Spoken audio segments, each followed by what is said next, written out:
샬롬. 1월 셋째 주 큐티 가이드 말씀 묵상을 시작하겠습니다. 이번 한 주간에도 하나님이 주시는 그 말씀을 가지고 굳게 믿고 또 굳건히 살아갈 수 있는 저희 모두가 되기를 소망합니다. 이번 주에 함께 살펴볼 하나님의 말씀은 에베소서 5장 8절에서 6장 9절까지 말씀입니다. 크게 오늘 세 단락으로 나누어서 말씀을 살펴보기를 원합니다. 먼저는 5장 8절에서 14절입니다. 전에 그리고 이제 그리고 빛과 어둠, 이런 상징적 대조가 도드라집니다. 어둠은 성도들의 구원 이전의 삶을 상징하고 말해주고 있습니다. 그러나 지금 성도는 어둠이 아니라 빛 그 자체라고 설명하면서 주 안에서 있기 때문에 빛이라는 것에 대해 정확한 정체성을 말해주고 있습니다. 이때 당시 에베소에는 우상, 성적 타락, 혼합주의와 다원주의로 인해 어둠의 도시, 어둠 가운데 살아갈 수밖에 없는 환경이지만 환경에 속한 어둠의 사람이 아닌 이제는 주 안에 있는, 주 안에 존재하는 빛의 자녀들이 되어 살아가는 것이 중요하다라는 것을 일깨워주면서 말하고 있습니다. 이에 바울은 빛의 열매에 대해서 세 가지로 정의합니다. 모든 착함, 의로움, 진실함. 여러분, 이 세 가지는 하나님을 닮은 성품들이고 이것은 관계적인 열매들로 이어지는 개념들을 가지고 있습니다. 여기서 우리가 묵상해야 할 것은 어둠이었던 과거와 달리 빛으로, 빛의 자녀들로 빛의 열매를 맺는 삶을 살고 있는지, 아니면 여전히 우리가 어둠에 속한 일과 구별됨 없이 절연하지 않고 은밀하게 행하고 있는지 우리 스스로가 하나님 앞에 점검해야 합니다. 빛의 열매는 모든 착함, 의로움, 진실함이라고 하였는데 우리의 모든 관계 가운데, 그것이 하나님과 나와의 관계 가운데 아니면 나와 다른 이들, 내가 속한 공동체 안에서의 빛의 열매를 맺고자 어떤 삶을 살아가는 그런 삶의 자세가 어떠한지를 우리 스스로가 묵상하고 돌아볼 수 있기를 원합니다. 빛으로 또 구원받은 우리가 이 세상에 살아가지만 이 세상에 속한 자가 아닌 예수 안에, 그리스도 안에 속하여 살아가는 삶이라는 것을 기억하며 빛의 자녀답게 살아가는 우리 모두가 되기를 원합니다. 두 번째입니다. 5장 15절에서 21절까지의 말씀인데요. 지혜 있는 자의 삶에 대해서 살펴보기를 원합니다. 본문에서 역시나 세 가지의 대조점을 발견하게 됩니다. 지혜 있는 자, 지혜 없는 자, 또 어리석은 자, 하나님의 뜻을 아는 자, 술 취한 자, 성령 충만한 자, 이렇게 세 가지의 대조점을 보여주고 있습니다. 우리가 살아가는 환경에 이렇게 여전히 대조적인 삶이 존재합니다.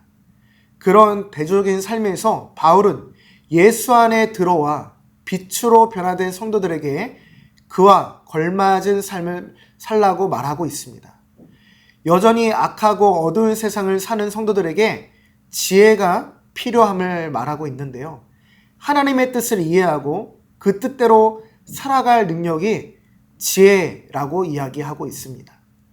특별히 바울은 시간, 세월에 대해서 그러한 태도, 어떻게 살아가야 되는지에 대해서 강조하고 말하고 있습니다.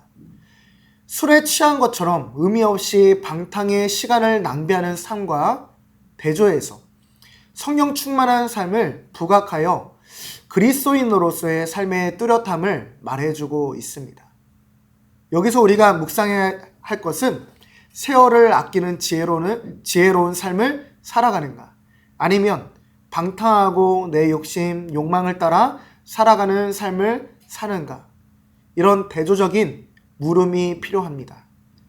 여기서 말하는 세월을 아끼는 것은 단순히 잠을 아껴가며 시간표대로 살아가는 것이 아니라 주님이 원하시는 대로 사는 것, 어둠의 일에 참여하지 아니하고 악한 시대를 본받지 않는 삶을 살아가는 것을 의미합니다. 그래서 바울은 이렇게 이야기합니다. 주의 뜻이 무엇인가 이해하라 라고 말해주고 있습니다. 또한 지혜로운 삶의 비결은 내 힘으로, 내 경험으로, 내 지식으로 얻어지는 것이 아니라 성령의 충만함에 있다라는 것을 말하고 있습니다. 성령의 감동과 조명과 이끄심을 따라 살아갈 때 지혜로운 삶으로 살아가게 될 줄 믿습니다. 우리 모두가 성령의 충만한 삶으로 분별하고 지혜로운 삶으로 나아가기를 원합니다. 마지막 세 번째 5장 22절에서 6장 9절의 말씀을 통해 그리스도 안에서의 관계를 살펴보기를 원합니다. 여기에는 상호 복종에 대한 관계들이 나열되고 있습니다. 단순한 상호 복종이 아니라 그리스도의 몸이자 또 성령의 공동체인 교회 안에 성도들이 상호 복종함으로 하나됨을 이루어가는 원리를 말해 줍니다. 이 모든 것은 앞선 본문에서 성령 충만한 삶에 대한 연결성을 가지고 있는데요. 성령 충만하게 되면 권능을 받고 지혜로운 삶이 됩니다. 성령 충만하게 되면 함께 주님을 경배하게 되고 그리스도에 대한 경외에서 서로 복종하게 되는 질서와 관계가 세워지게 됩니다. 이러한 질서와 관계를 세 가지 관계를 통해서 구체적으로 살펴보기를 원합니다. 첫 번째는 부부 관계입니다. 여러분, 아내가 남편에게 복종할 것에 대해 이야기를 합니다. 복종이라는 단어에 대해서 우리는 오해하지 말아야 합니다. 무조건 복종에 대한 사회적 관념을 말하는 것이 아니라 여기서 바울은 교회가 주를 섬기듯 아내가 남편을 섬기는 자발적 순종을 복종으로 표현했습니다. 이러한 복종이라는 단어가 사회 통념으로 불편하게 들리는 단어이지만 그리스도와 교회의 관계에서 살펴보면 이것은 새로운 의미로 이해하게 됩니다. 교회가 그리스도께 하듯 아내들이 남편들에게 복종하도록 바울은 말하고 있는 것입니다. 또한 남편에 대해서 바울은 이렇게 이야기를 합니다. 아내를 사랑하라 라고 이야기합니다. 이것 또한 그리스도께서 교회를 사랑하신 같이 아내를 사랑하라고 합니다. 바울은 교회를 위하여 자신을 주심으로 표현하면서 자신의 전부를 내어주신 사랑으로 아내를 사랑하라고 말합니다. 여기서 특이점은 아내들에 대한 명령어가 생략된 반면에 남편들에 대해서는 명령어 사랑하라가 확실하게 등장합니다. 여러분, 이 말은 남편의 사랑이 아내의 복종을 전제로 하지 않음을 분명히 말해주고 있는 대목입니다. 여러분, 전부를 내어주신 그리스도의 사랑과 같이 남편이 아내를 향한 사랑이 이와 같아야 함을 말하고 있습니다. 그리스도를 경외하는 마음은 서로에 대한 관계 가운데 권위를 존중하게 합니다. 또 사랑하게 합니다. 저를 주례해 주셨던 목사님의 말씀이 생각났습니다. 같은 편끼리 싸우는 거 아닙니다. 우리는 팀이다. 우리는 한 몸이다. 이 모든 관계는 그리스도를 통해서 그리스도와의 연합에 의한 영적 원리라는 것을 알아야 합니다. 이러한 관계가 부부 관계에도 있다면 두 번째는 자녀들과 부모들과의 관계입니다. 성경은 자녀에게 부모에 대한 순종과 공경을 가르칩니다. 상호 관계에 지속적으로 놓치지 말아야 할 중심은 주 안에서 그리스도께 하듯이라는 것을 붙잡아야 합니다. 단순히 자녀된 도리로서 순종보다는 바울은 주 안에서의 순종을 말하고 있습니다. 사회적 통념의 중점이 아니라 말씀에 근거한 하나님의 질서와 법칙이 이렇기 때문에 주 안에서 순종을 말해주고 있는 것입니다.